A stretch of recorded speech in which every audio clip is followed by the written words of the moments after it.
Hi, and welcome to Creepy Crime Story, where the darkest truths aren't imagined. They're real. A quiet apartment complex in Westland, Michigan. A late summer Saturday. August 30th, 2025. Just after 9 p.m. In the minutes that follow, a young college student, Sarah Carroll, 20, becomes the center of a targeted crime that ends almost as fast as it begins. This isn't speculation. It's a clock you can read. Calls, radio traffic, arrival logs. Within minutes, patrol units rolled toward the 7700 block of Drew Circle at Woodland Villa Apartments. Dispatch marks the first call as a disturbance with possible gunfire. A second call comes almost immediately. Same location, same corridor reference, tight enough that dispatchers overlap their confirmations. Officers acknowledge, lights and sirens. The unit nearest Warren Road clears a routine stop and heads straight in. The layout here matters. A central lot, apartment entries that face short breezeways, and camera domes that cover ingress lanes but leave pockets the size of parking spaces unlit. Nothing cinematic, just the geometry of an ordinary complex. The first car slides in at speed but controlled. Body-worn cameras capture the approach. A still lot, porch lights on, no crowd, no chaos. What investigators later call a quiet anomaly. It reads as a targeted event, not a random spray. That assessment isn't for drama. It quickly shapes the response. Officers do not broadcast a suspect at large warning to the entire neighborhood. That is your negative evidence. Within minutes, the public message is no active threat, consistent with what they're seeing on arrival. Inside the corridor, officers locate two adults down. Medical aid is attempted and then transferred to EMS. Pronouncements are made on scene. The perimeter hardens. Yellow tape is routine, but the discipline behind it isn't just tape. It's time. Every minute that passes without contaminating a footprint, a cartridge impression, a smear of residue is preserved for the medical examiner and the lab. A supervisor posts a single entry/exit for personnel. A crime scene log starts, name, badge, time in, time out. The apartment doors on that stretch stay closed. Residents peeking through blinds are asked to remain inside. There is no manhunt, no canine track sprinting through the complex. That operational restraint matches the early hypothesis. Targeted, contained. Who was Sarah? You'll hear facts, not filler. She was a Schoolcraft college student with a stated plan to pursue the physician assistant track, stacking part-time jobs to pay her way. Family would later say she'd been trying to navigate a personal protection order, the PPO process that too many victims learn to pronounce after the fact. Tonight, though, those details sit off to the side while first responders do what the protocol prescribes. Stabilize, preserve, document. EMS clears. The medical examiner is notified. A watch commander coordinates with detectives to begin a layered scene. Exterior lanes first, corridor second, interior thresholds last if warranted by the trajectory map. A single firearm is observed and will be recovered under evidence protocol once photography and path of travel sketches are complete. No one uses the word random. No one calls for citywide alerts. The radio traffic stays clipped and procedural. Timekeeping remains our anchor. By roughly 9:10 p.m., the immediate threat assessment is complete. By roughly 9:20 p.m., the first round of photographs, wide, medium detail, begins under the supervision of a senior investigator. By roughly 9:30 p.m., dispatch is already fielding calls from concerned residents. Officers repeat the line that will appear in media before midnight. The incident is not random. There is no suspect at large. That phrase matters because it tells you what the scene is not. It is not a roaming assailant scenario. It is not a mistaken target case. It is, from the first hour forward, a single event contained to a defined footprint. The corridor remains quiet, and that quiet works in law enforcement's favor. Footwear impressions on dusty concrete, trace fibers near a threshold, and the orientation of shell components can be photographed without cross-traffic. The lighting schedule for the lot, motion sensors versus fixed, will be captured now, not guessed later. A detective checks for common blind spots between buildings and confirms where the nearest camera domes point. The site diagram mentions off-axis vehicles in the lot, not suspicious by themselves, but cataloged for later correlation with plate readers if needed. The work is businesslike, not theatrical. As for any emergency call from a male voice, its existence will be handled through carrier and dispatch records, not rumor. The content, the timestamp, and the caller's location relative to the complex will be considered in the next phase. That is not for tonight's curbside commentary. That belongs to the paper trail. Before the hour is out, the chain of custody is handed off to investigators who will carry it through the night. The corridor is sealed for the medical examiner's team to conduct body-as-seen procedures. The uniformed officers who first arrive step off the tape and start their supplemental reports. If you listen closely to their tone, you hear the difference between a chaotic scene and a targeted act. Fewer shouted commands, more checklists. In towns like this, murders aren't just crimes. They tear at the fabric of a quiet community. But the job tonight is to build a record that will speak when people can't. With the perimeter locked and pronouncements complete, the medical examiner takes custody and the scene transitions to forensic control. With the perimeter locked, custody of both decedents transfers to the Wayne County Medical Examiner under sealed transport. The work begins the same way it always does: quiet, timed, documented. Gurneys roll directly from the loading bay to intake. Property sheets are initiated. Each sheet receives a barcode that will follow every item from this room to the lab and back to the evidence vault. Clothing is photographed on body, then removed into separate paper bags to prevent cross-transfer. Each bag is labeled with case number, date, time, initials of the technician, and the unique barcodes tied to the chain of custody ledger. No narrative about the discovery is repeated here. This phase is about what the bodies themselves can tell without anyone speaking. Identification proceeds on parallel tracks. Visual ID is captured by high-resolution imaging. Fingerprint scans are queued if needed.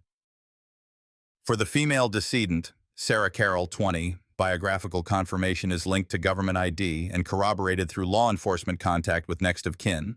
Tattoos, scars, piercings, and any medical devices are cataloged. A simple rule guides the team: facts first, interpretation second. Swabbing starts before clothing removal is complete. Hands and nail beds are swabbed separately, packaged, and logged. Gunshot residue, GSR sampling, is performed on both decedents as a standard practice. Results will be interpreted later alongside distance determinations and firearm examination. Hair combings, if indicated, are collected and bagged. Any trace material adhering to skin is lifted using approved methods and sealed. Technicians call out each step for the scribe to record: time, method, packaging, initials. The ledger shows a clean chain that prevents downstream challenges to admissibility even when there may be no courtroom. Photography moves from overall to mid-range to detail. For each wound, a scale is placed, orientation is marked, and the image is logged to a digital evidence system that writes cryptographic hashes at ingest. That way, any later claim of alteration can be tested against the original checksum. Trajectory rods are not placed at this point. Path reconstruction will occur later with ballistic evidence and scene mapping, not during initial intake. Preliminary death classifications are recorded with narrow language.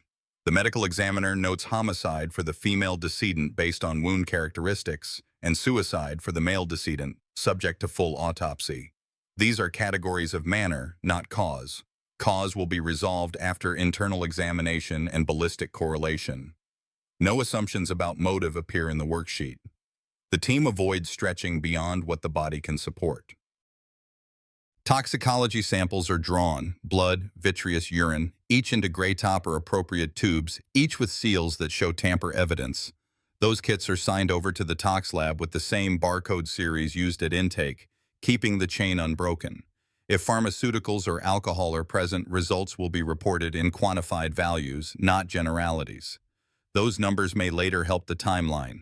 What happened within minutes? What likely happened later that night? Personal effects are inventoried separately. Jewelry, phones, and wallets are photographed in place before removal.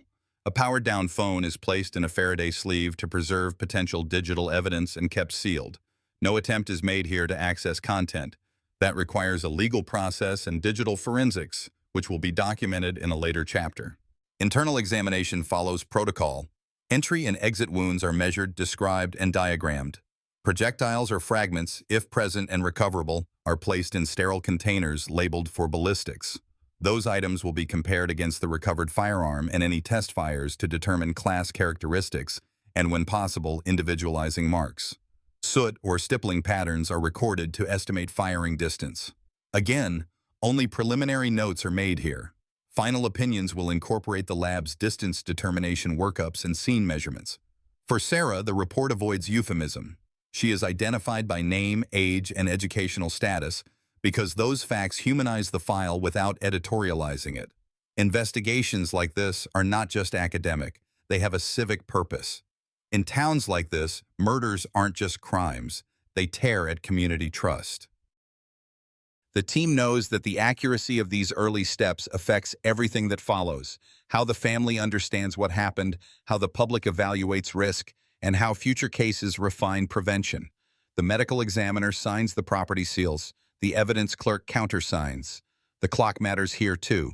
Every handoff lists time to the minute, so no defense, real or hypothetical, can allege gaps. One lesson repeats across cases. The data needs to align cleanly because it will be questioned. And when it aligns too cleanly, investigators ask again, did we miss anything? That discipline keeps good cases good. Before midnight, preliminary autopsy notes are secured, and notifications go back to detectives. Anticipated manner of death for each decedent, toxicology pending, ballistic items ready for courier. The morgue does not speculate on narrative or motive. It reports measurable findings and preserves everything else. That restraint is deliberate.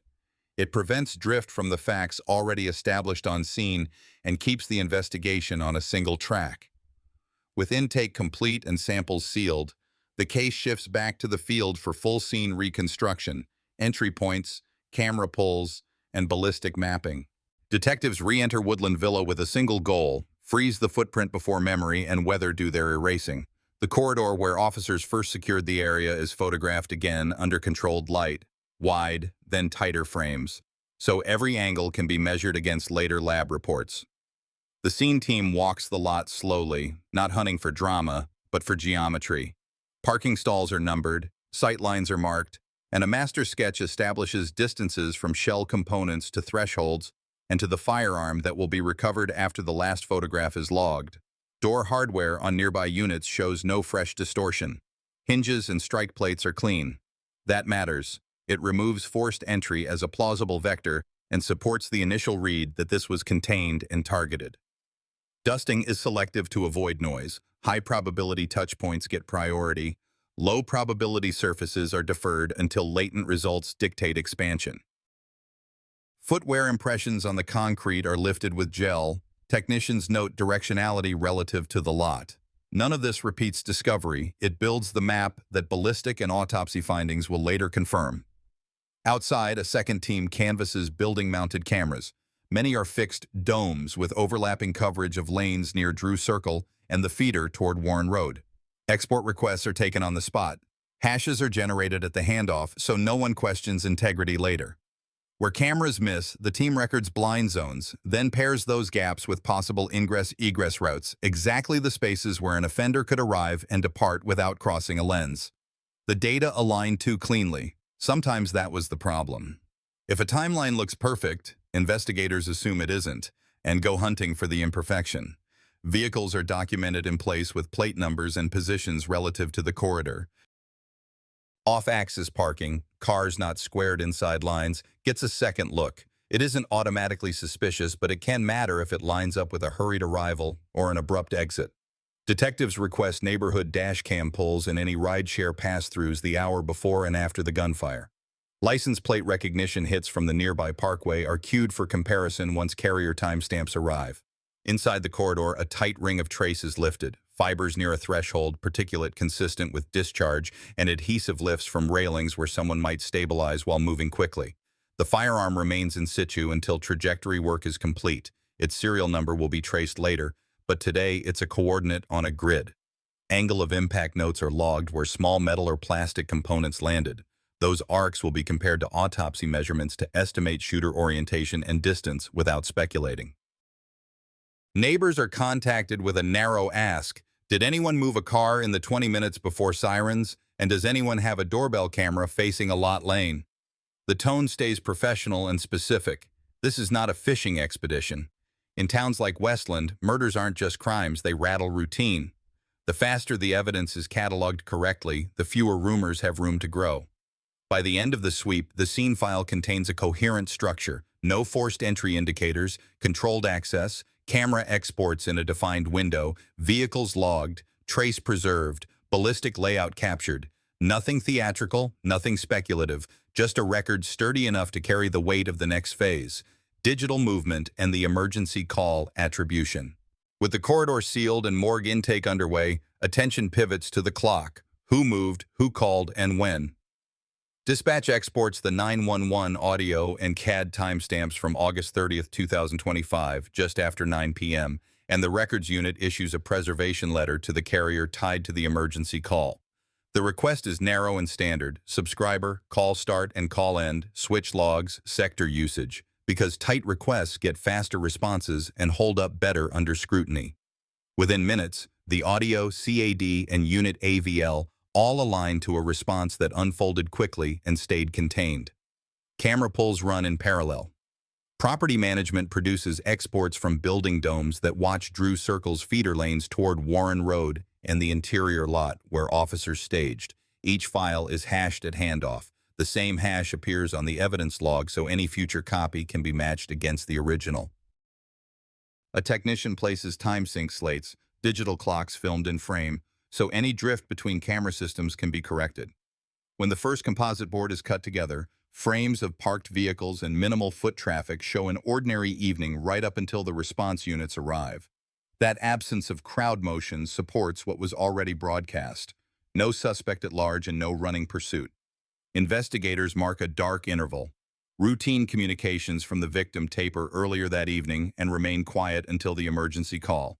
The interval isn't proof by itself, but it's the space where prosecutors usually look for planning, travel, or pretext messages. A digital team opens a separate track for the victim's phone, preserving handset state in a Faraday sleeve and logging any visible notifications without unlocking content. Access to data will depend on legal process and consent from next of kin. The priority for now is integrity. Carrier response on the emergency call lands quickly. Call origin, duration in seconds, and the sector that handled it. It's not GPS, it's network routing. So detectives map the sector's coverage against the complex. The result is consistent with what officers found on scene: a contained footprint and no outside flight pattern. The next step is to line up that call clock with the camera composites. When a patrol car's grille lights wash across a building facade, the exact frame is matched against KD on-scene time. That gives the whole board a common second hand. Neighbors who opted in for contact provide doorbell exports. Most units face inward, a few point toward the feeder lane. One file captures headlights entering, pausing, and then going static in frame. The timing lands within the window before sirens. It doesn't show faces, plates, or weapons, only light and motion. But investigators care more about synchronization than spectacle. Every frame with a dependable timestamp becomes an anchor point. Financial checks remain preliminary. Analysts pull open-source leads for purchases that could relate to travel or tools, cross-referencing with the estimated time of death and any known work schedules. Nothing is assumed or announced. Without admissible records, a receipt is just paper. If a firearm trace later identifies a point of sale or transfer, those financial records will become probative. Until then, the financial lane stays tagged working. A detective notes the minor risk that everything seems too aligned: the audio, the CAD, the cameras, and flags a recheck for system drift. The data align too cleanly. Sometimes that was the problem. A second pass verifies that camera clocks are corrected only once and that carrier records reference local time accurately for August 30th. The board holds. It's a clean timeline without gaps big enough to hide a second actor. By later that night, supervisors sign off on the synchronized package: 911 call timing, unit arrival overlays, camera clips with verified hashes, a defined dark interval preceding the emergency call, and preliminary financial queries queued but not used to assert motive. The deliverable isn't a theory. It's a clock that can be handed to the lab, the prosecutor, and, if it ever came to it, a jury. The next phase leans into voices and documents. Family statements about prior stalking and a pending PPO effort will be recorded, compared against messaging histories, visit logs at the complex, and any prior calls for service. If digital and testimony converge, escalation becomes more than a narrative, it becomes evidence. With the timeline synced and the dark interval marked, detectives move to voices and documents. Interviews start the same night and continue through the next days, recorded, time-stamped, and cross-referenced to the call logs. Family members sit down first. Their account is direct. A year-long relationship, a tense breakup, and roughly 2 months of unwanted contact afterward.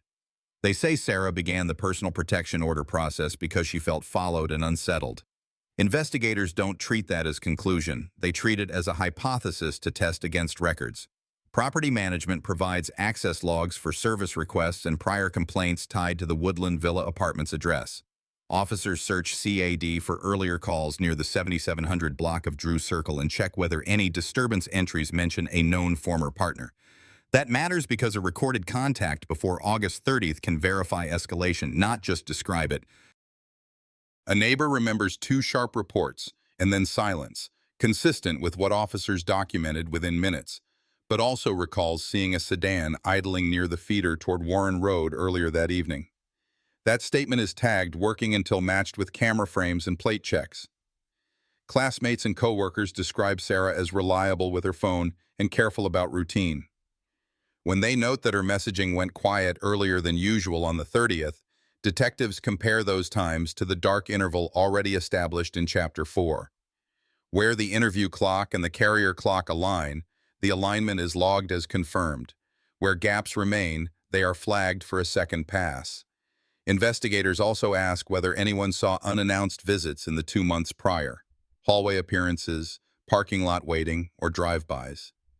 A pair of residents recall seeing a man near the breezeways on separate evenings, but give slightly different descriptions of clothing. The team records both and avoids forcing a match. Statement content is then parsed against building camera exports. One neighbor who says they stepped onto a balcony at approximately 8:55 p.m. is measured against a specific dome angle. The balcony is inside a blind zone, so the absence of video can't be treated as proof the person misremembered. That's noted explicitly to avoid a false inconsistency.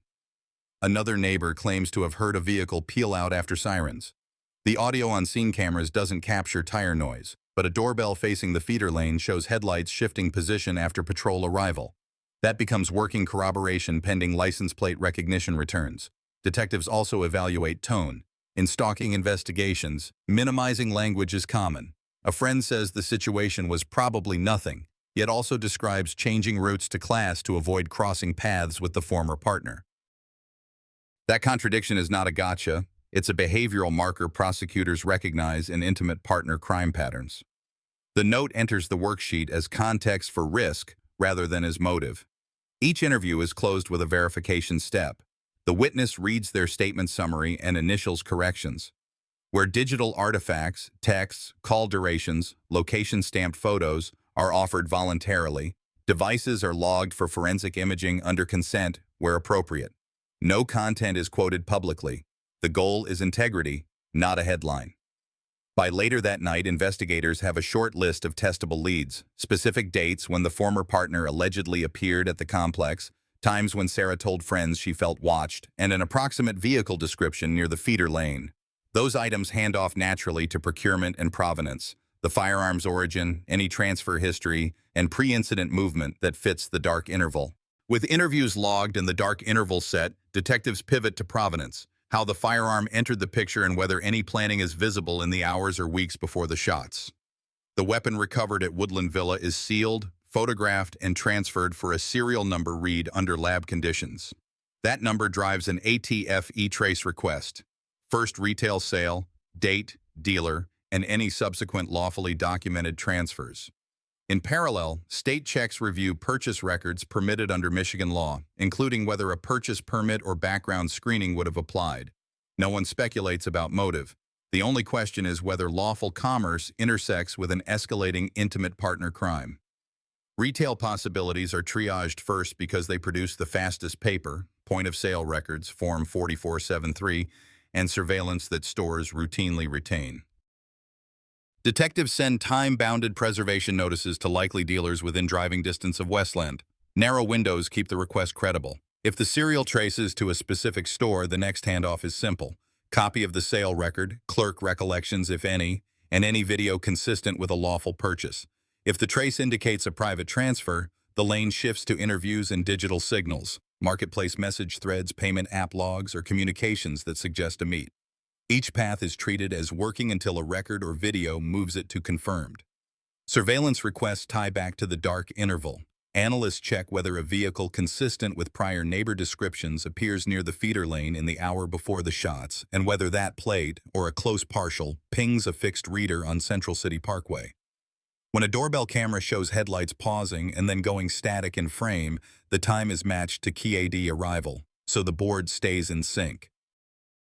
A dashcam canvassing is targeted, not broad. The goal is a clean sequence of movement, not a library of traffic.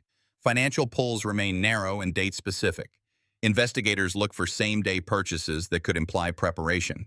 Ammunition, fuel, or low-cost items often bundled with range visits. Where consent exists, accounts are reviewed for geotagged receipts. Where consent does not exist, nothing is accessed without process. If a match appears, an ammo purchase within hours of the emergency call, it is logged preliminary until a receipt image or surveillance makes it confirmed. Small charges around the complex, coffee, convenience, can matter too, anchoring presence near Drew Circle without overreaching. Digital artifacting is equally restrained. The emergency call's carrier sector is already mapped. Now investigators compare any outgoing calls, missed calls, or drafts from the former partner's device, if lawfully recovered, to the minute marks before police arrival. Silence can be evidence. A block of no phone activity in the hour before the shots, if it exists, would align with intentional movement, especially when placed against camera gaps and the headlights capture. By later that night, the procurement file is organized for the prosecutor. E-trace status, any retail or private transfer leads, camera and LPR hits tied to the dark interval, and narrowly scoped financial entries. If the serial number returns to a recent purchase or loan, that detail will help frame charging hypotheticals, what counts would have been filed had the offender lived, and will inform the court's evidentiary lens for the 911 admission and the ballistic match already in motion. The work stays clinical. Build the chain, then test it for breaks. The next move is legal posture. What charges apply in Michigan when intimate partner violence culminates in homicide? How the confession on 911 would be analyzed under hearsay exceptions if the caller is deceased, and how interagency roles lock the file for final status. With procurement lanes open and time sync locked, prosecutors are briefed on what would have been charged had the offender survived. The file supports open murder in Michigan with premeditation indicators, prior unwanted contact, a defined approach window, and a synchronized sequence that begins earlier that evening and ends within minutes of the 911 admission. Domestic violence context elevates lethality assessment.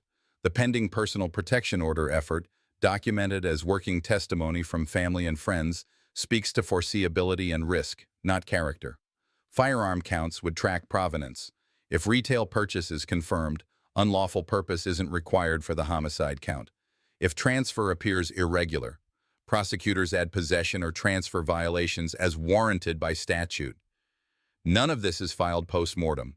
It frames the legal narrative for record closure and public clarity. Admissibility analysis proceeds even without a courtroom. The emergency call confession would have been a party opponent admission if the caller stood trial.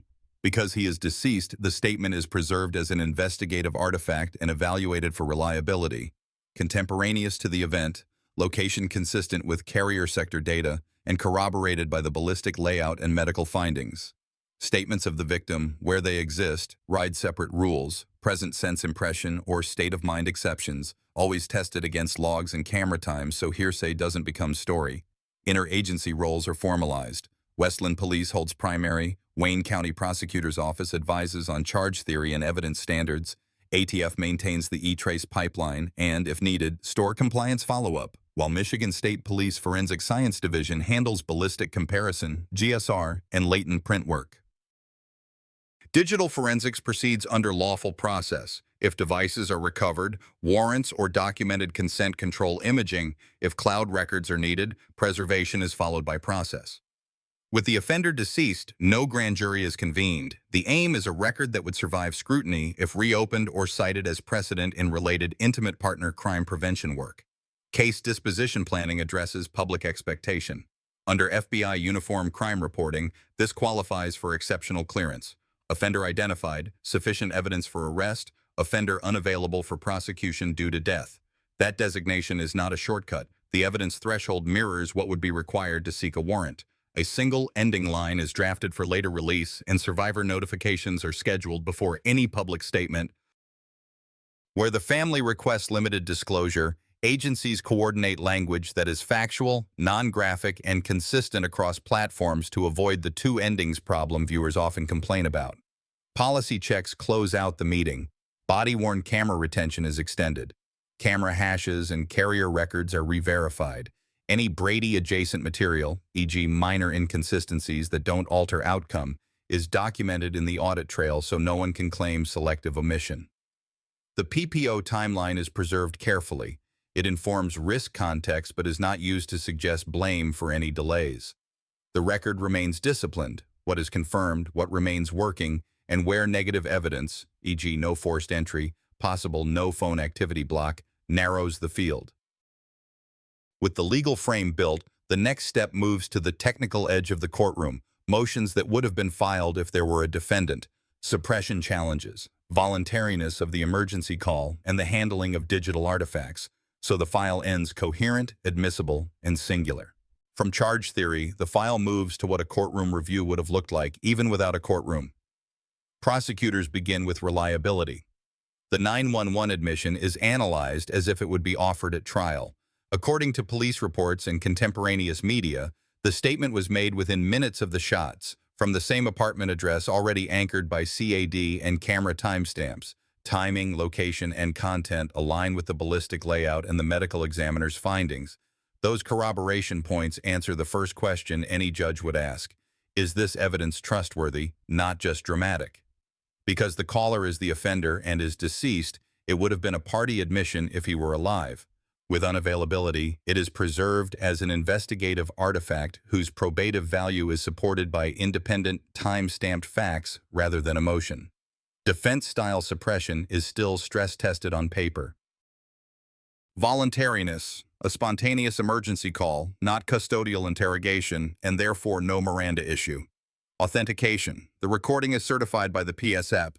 Call logs, console metadata, and chain of custody forms match the file hash of the audio copy used for review.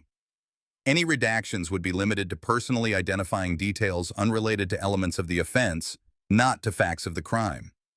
Even in a murder-suicide, the discipline matters.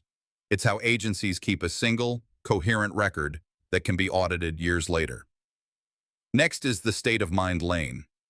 Statements from Sarah that were documented before August 30th, concerns about being followed, steps to initiate a personal protection order, are analyzed as present-sense impressions or state-of-mind evidence. They are not used to prove bad character. They are narrowly offered to show fear, risk, and foreseeability when compared to logs and camera times.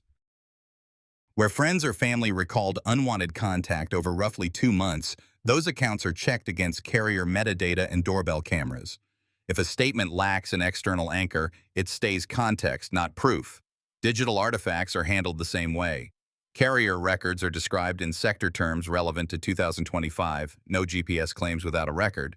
Camera clips are authenticated with SHA-256 hashes and documented export notes. Any blind spots are acknowledged, so absence is not misread as disproof. The dark interval flagged earlier, reduced phone activity before the shots, remains negative evidence only. It narrows the window, it doesn't carry the case. Financial entries, if any, are admitted for limited purpose. When a receipt or surveillance image exists, it confirms timing and procurement. Without that, the entry stays preliminary. Ballistics and firearm provenance come next. The serial number trace requested through ATF eTrace is logged with the first retail sale and any documented transfers. The lab report pairs the weapon recovered at Woodland Villa with the spent casings on scene. Caliber, tool marks, and test fire signatures answer the foundational question of identity. None of this goes to motive. It goes to mechanism and chain of proof. If the purchase or transfer was recent, that fact supports planning analysis. If older, it still closes the link between the weapon and the shots documented that night. Because the offender is deceased, Michigan procedure does not produce a jury trial. Instead, Agencies formalize an exceptional clearance. Under that clearance, detectives must demonstrate that they have the same level of evidence they would need to seek an arrest warrant: identification of the offender, opportunity, means, and corroborated admissions, or strong circumstantial proof. The standard is not "we think so," it is "we can show our work." That is why each lane, physical, digital, testimony, was capped with a tag: confirmed, working, or preliminary with negative evidence, no forced entry, possible no phone activity block, called out plainly. A short internal memo addresses what would have been litigated pre-trial if a defendant existed. The defense would likely challenge the scope of digital warrants, the chain on the firearm, and the admissibility of prior statements as hearsay. Prosecutors would counter with narrow warrants, clean imaging logs, and corroboration across clocks, CAD, camera, carrier, so the case doesn't rest on a single fragile exhibit. Experts, ballistics, digital forensics, forensic pathology, would be proffered under Daubert-style reliability factors. Their reports are retained even here because coherence is the only way to prevent competing narratives later. There is also a duty to the living. Before the status is public, survivor notifications are completed. Language is factual, consistent across agencies, and free of graphic detail. In intimate partner homicides, families are too often left with rhetoric instead of structure. This file avoids that. It shows what escalation can look like: unwanted visits, changes to routine, attempts to secure protection, and why early reporting and structured documentation matter. That is not blame. It is prevention. In towns like Westland, murders aren't just crimes. They change what people feel is safe in their own homes. The least the system can do is make sure the record is exact. With that, the case closes in one line, the only ending it can have under the facts and the law. As of September 5, 2025, investigated as a targeted murder-suicide in Westland, Michigan, offender Lincoln deceased, exceptionally cleared, no charges. The record remains available for training and for policy work on intimate partner violence because clarity saves time, and sometimes time saves lives. Looking back on Sarah Carroll's story, I can't help but think about how quickly control and obsession can escalate into irreversible tragedy. This isn't just about one crime. It's a reminder that love twisted by violence is never love at all. If you've ever felt unsafe in a relationship, speak up, seek help, and don't ignore the warning signs. And I'd like to hear from you. Do you believe our communities are doing enough to protect young people from intimate partner violence? Share your thoughts below, tell me where you're watching from, and let's keep this conversation alive. If this story moved you, please subscribe to the channel so you won't miss the next case we explore together.